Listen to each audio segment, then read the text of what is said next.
Do you ever have those moments where you lose your glasses? And of course, you can't see where your glasses are lying because you haven't got your glasses on. Or you've forgotten just where you've put them. Or I've even forgotten when I've got them on my face. It's common, isn't it, to have these little slips, these weird little hiccups in the brain where you can't remember where things are. And very often you put it down to getting older. But is it about getting older? Or is it just that you've got too much on your mind or that maybe you're tired? A little while ago, I sat down with Dr. Mitchell Kleonsky. I'll give you a link to the full podcast conversation at the end of this episode. For now, I just want to revisit some of the answers that he gave me, just to reassure or maybe let you know that you need to go and get checked out. So, the first question that I asked Dr. Kleonsky was these moments where we keep losing things and walking into the room and not knowing where we've been, could they be the early signs of dementia? Should we be worried? For a lot of people, that's a normal aspect of life, of having what they call senior moments, where you go to say something and you can't find the word, or you put down your cup and later on you say, where did I leave that? When you walk into a room and you're not quite sure why you went in there. And for most people, it is benign, and it's just a matter of having other thoughts on your mind simultaneously or being tired. So that sounds like we shouldn't really be panicking when we keep having these lapses in concentration. And it's not necessarily just that we're older. So all these people who are worried about it feel like it's the fickle finger of fate pointing at them. There's nothing they can do. I have a very optimistic message for them, which is number one, half of all dementias are preventable. The second thing is that even if you have a diagnosis of dementia, many of the techniques and things that we talk about doing for dementia prevention can slow down the course of your disease so that you live longer, happier lives more independently. So it's not a death knell. It's simply a chronic illness that we have to manage. And that's what I tell my patients every day, is there's things we can do almost at every stage.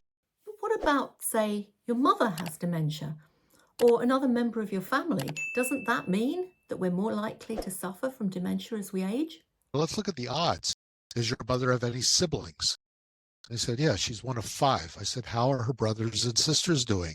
Oh, they're fine. I said, so there's a 20% chance in their family.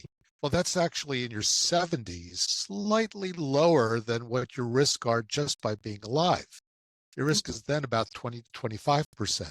So we also then look back and realize that less than 5% of all dementias are genetically caused. So hang on, 5% of dementias are genetically caused? That means 95% are caused by other things. What kinds of things?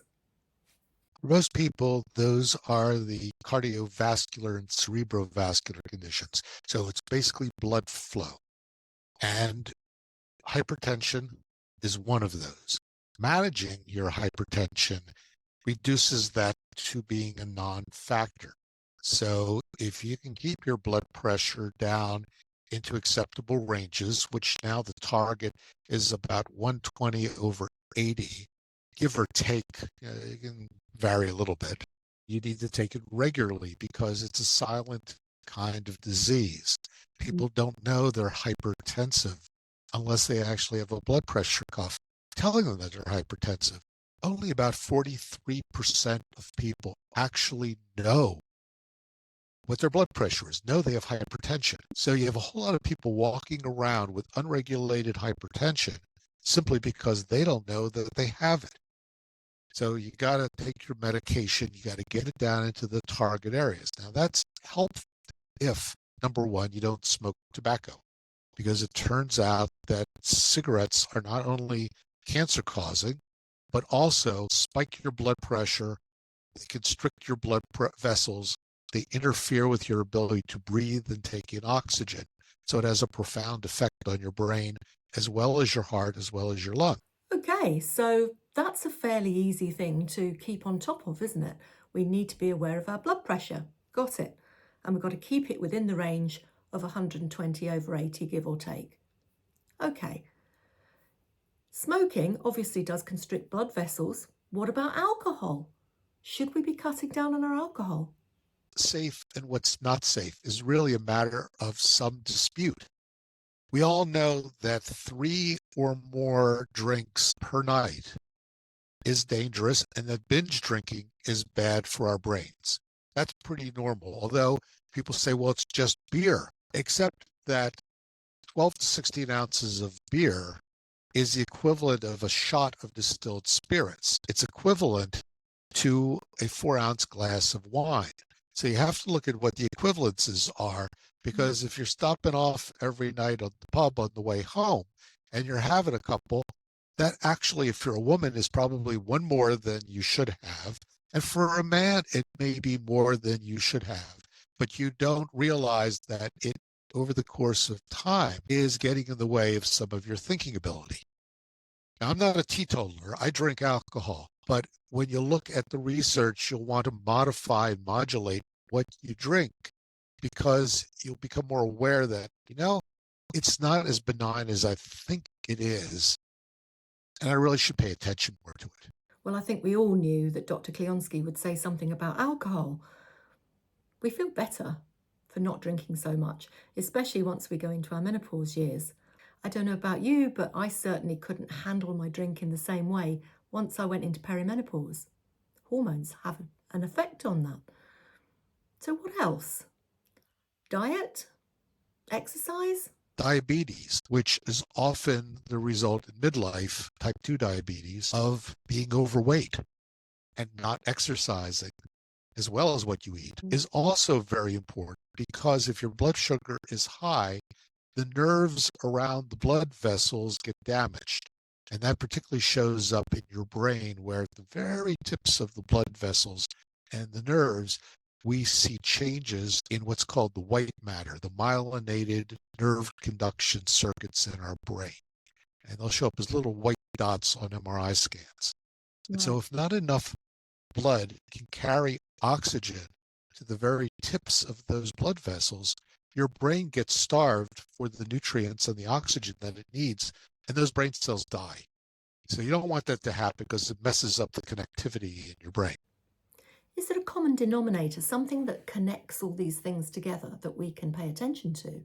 Many of the things that are involved in blood flow and oxygen, which get us into the smoking, get us into the diabetes, get us into the obesity, get us into the lack of exercise, get us into oxygen while we're sleeping, sleep apnea. All those things actually trigger these changes in our brain. Sleep apnea. What exactly is that? Sleep apnea has to do with stoppages in breathing while we sleep. It's technically defined as when our breathing stops or our oxygen level drops by 4%, 5 times or more every hour. Now, what they found when they gave every one of 6,000 people a one-night home sleep study, fairly inexpensive test, they found that 50% of the people over age 58 had sleep apnea.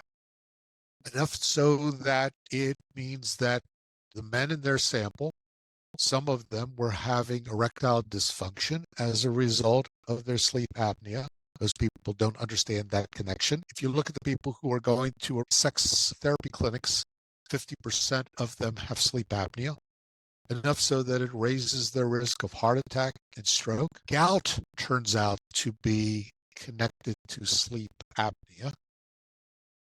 A number of other sleep disorders is caused by this, as well as the fact that if somebody has sleep apnea, their risk for dementia goes up significantly. And if we can treat the sleep apnea, we can oftentimes prevent people from declining cognitively as they get older. So it's an inexpensive test. It's a painless test that you could do for one night in your own home. And the crazy part about it is that it isn't universally being done, because it would save our health systems billions of dollars down the road. Yeah. It's far cheaper than one night in hospital. Nocturia. People think it's my bladder if they're women, yes, if they have children, Or if it's men, they blame it on their prostate. Well, the prostate doesn't create urine.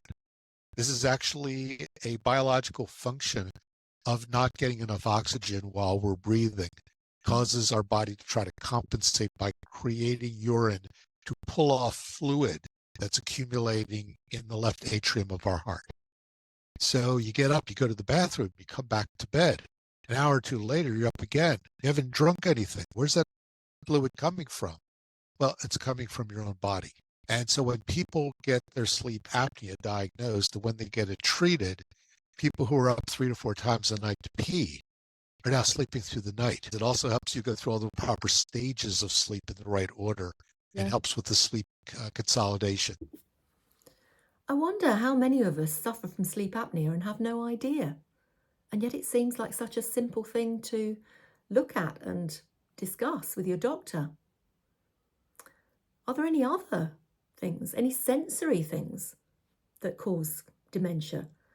Other things that we can do to help ourselves?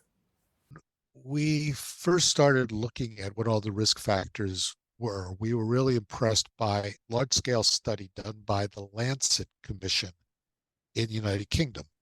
And they put together this blue ribbon panel of about 27 different scientists who looked at this range of literature. And back at that point, they said there were 9 factors which would reduce your risk of dementia by 40% if you were to change these things, if they were out of whack. That was in 2017. About 3 years later, they came back and added 3 factors and increased your likelihood of being able to reduce your risk. And one of the things that emerged during that time was that hearing loss, even subtle hearing loss, causes a lack of stimulation to both the surface of your brain as well as to the resting networks inside your brain. And you don't even know that this is happening because, as the question was posed hundreds of years ago, if a tree falls in the forest and nobody hears it, did it make a noise? So people with hearing loss don't perceive the fact that they're losing their hearing acuity. They usually blame it on people mumbling or Yeah. the television these days, it's not as good. People are whispering. Well, it may be, or it may be that you actually are experiencing hearing loss. And more importantly, this will increase your risk. And even more importantly, wearing hearing aids will fix that. It'll actually bring you back to not having that risk. So is the risk of hearing loss in dementia something physiological, or is it because you become isolated because you're not hearing things properly? It's both. First, it's physiological in that it causes an understimulation of the auditory association cortex, the part of our brain that gets pinged by background noise, birds singing, dogs barking, things like that that we're not even aware of that are just stimulating our brain and actually nourishing it. Our brain responds to that. Also, we downregulate the system underlying our brain in a resting mode called the salience network. Salience network tells us, oh, that's important, pay attention. So those things happen physiologically. The secondary effect is that people with hearing loss don't get the subtleties, the nuances. They find that conversation is less interesting. They end up moving back and withdrawing from other people. So now they've added a double whammy. Not only are they not getting their brain stimulated by the background noise, but now they're not interacting as much, so they're missing out on the interaction benefits and the companionship, which is also important as a factor in dementia prevention. Again, I get back to these all are intertwined kinds of things.